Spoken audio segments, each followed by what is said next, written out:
অন্তর্বর্তী সরকার কতদিন থাকবে, কবে নির্বাচন দেবে এ নিয়ে মানুষের মধ্যে যেমন কৌতূহল আছে, তেমনি বিএনপির মতো বড় রাজনৈতিক দলের মধ্যেও সন্দেহ তৈরি হয়েছে। বিএনপি ও সমমনা দলগুলোর মধ্যে নির্বাচন বিলম্বিত হওয়ার শঙ্কা দেখা দিয়েছে। এ বিষয়ে বিএনপির নীতি নির্ধারকরা বলছেন যে অনেকগুলো কারণের মধ্যে অন্যতম হচ্ছে ১-১১ সরকারের মতো দুই নেত্রীকে মাইনাস করার কোনো কৌশল এই সরকারের থাকতে পারে বলে আশঙ্কা আছে। আর অন্য কারণ হলো দলের প্রতি জনসমর্থন ধরে রাখার চ্যালেঞ্জ। জাতীয় দৈনিক সমকাল এক প্রতিবেদনে এসব তথ্য তুলে ধরেছে। গত ৫ আগস্ট প্রবল গণ আন্দোলনে ক্ষমতাচ্যুত হয় আওয়ামী লীগ সরকার। এরপর ৮ আগস্ট অন্তর্বর্তী সরকার দায়িত্ব নেয়।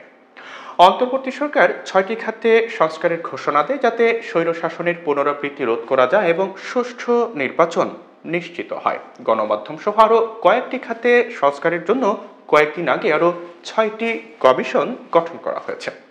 তবে সব সংস্কার অন্তর্বর্তী সরকার করে দিয়ে যাবে সেটা চায় না বিএনপি। দলটির সুষ্ঠু নির্বাচন অনুষ্ঠানে প্রয়োজনীয় সংস্কারের পক্ষে জন্য যৌক্তিক সময় দিতে তারা রাজি। পাশাপাশি বিএনপি ও যুগপৎ আন্দোলনের শরিক দলগুলো নির্বাচনী রোডম্যাপ দাবি করেছে। এরই মধ্যে বিএনপির সর্বোচ্চ নীতি নির্ধারণী ফোরামের বৈঠকে সিদ্ধান্ত হয়েছে যে ডিসেম্বরের মধ্যে রোডম্যাপের ঘোষণা না এলে আগামী মার্চ এপ্রিল থেকে আন্দোলন কর্মসূচিতে যাবে দলটি।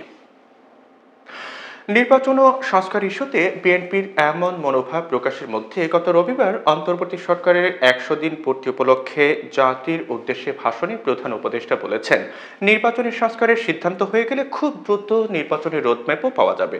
সুযোগ দিলে প্রয়োজনীয় কিছু সংস্কার শেষে নির্বাচন দেওয়া হবে, তবে সংস্কারের জন্য নির্বাচন কয়েক মাস বিলম্বিত হতে পারে। এরপর মঙ্গলবার আইন উপদেষ্টা আসিফ নজরুল বলেছেন, অতি প্রয়োজনীয় কিছু সংস্কার করে দ্রুত নির্বাচন আয়োজন করা হবে। তবে বিএনপি মহাসচিব মির্জা ফখরুল ইসলাম আলমগীর সংস্কারের একটি সীমারেখা টেনে দিয়েছেন মঙ্গলবার। পুলিশ প্রশাসন ও নির্বাচন ব্যবস্থা সংস্কার করে দ্রুত নির্বাচন দেওয়ার জন্য অন্তর্বর্তী সরকারের প্রতি আহ্বান জানিয়েছেন তিনি। বিএনপি নির্বাচনের জন্য কেন তাড়াহুড়া করছে জানতে চাইলে বিএনপির স্থায়ী কমিটির সদস্য গয়েশ্বর চন্দ্র রায় দেশ রূপান্তরকে বলেন, আমাদের মূল লক্ষ্য জনগণের গণতন্ত্র, যা এখনো ফিরে পায়নি। আমরা ২০০৮ সাল থেকে গণতন্ত্রের লড়াইয়ে নেমেছি। একটি সুষ্ঠু ও অবাধ নির্বাচন অনুষ্ঠান নিজের ভোট নিজে না দেওয়া পর্যন্ত আমরা ঘরে ফিরে যাব না। গয়েশ্বর বলছেন, ১-১১ সময়ে বিরাজনীতিকরণ বা রাজনীতিবিদদের অপসারণ করা হয়েছিল। তখন রাষ্ট্র ক্ষমতায় থাকা সংস্কার কুসংস্কারের মধ্য দিয়ে অতিক্রম করে। এখনো সে সংস্কার শব্দটি ঘুরছে। বিএনপি নেতারা বলছেন, সরকারকে অবিলম্বে একটি রোডম্যাপ দিয়ে সামনে এগোনো দরকার। যতদিন পর্যন্ত এই রোডম্যাপ দেওয়া না হবে ততদিন পর্যন্ত রাজনৈতিক দলগুলোর মধ্যে ১-১১ মতো নির্বাচন বিলম্বিত হওয়ার যে শঙ্কা তা কাটবে না।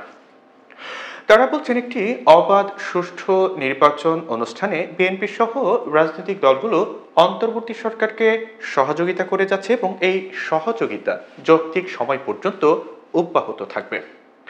তাই সরকারের সব কার্যক্রমের ফোকাস হওয়া উচিত নির্বাচন নিয়ে জনমনে যে শঙ্কা তৈরি হচ্ছে সেটা কাটাতে এই সরকারকে দ্রুত রোডম্যাপ দিয়ে নির্বাচনী প্রক্রিয়ার মধ্যে ঢোকা দরকার।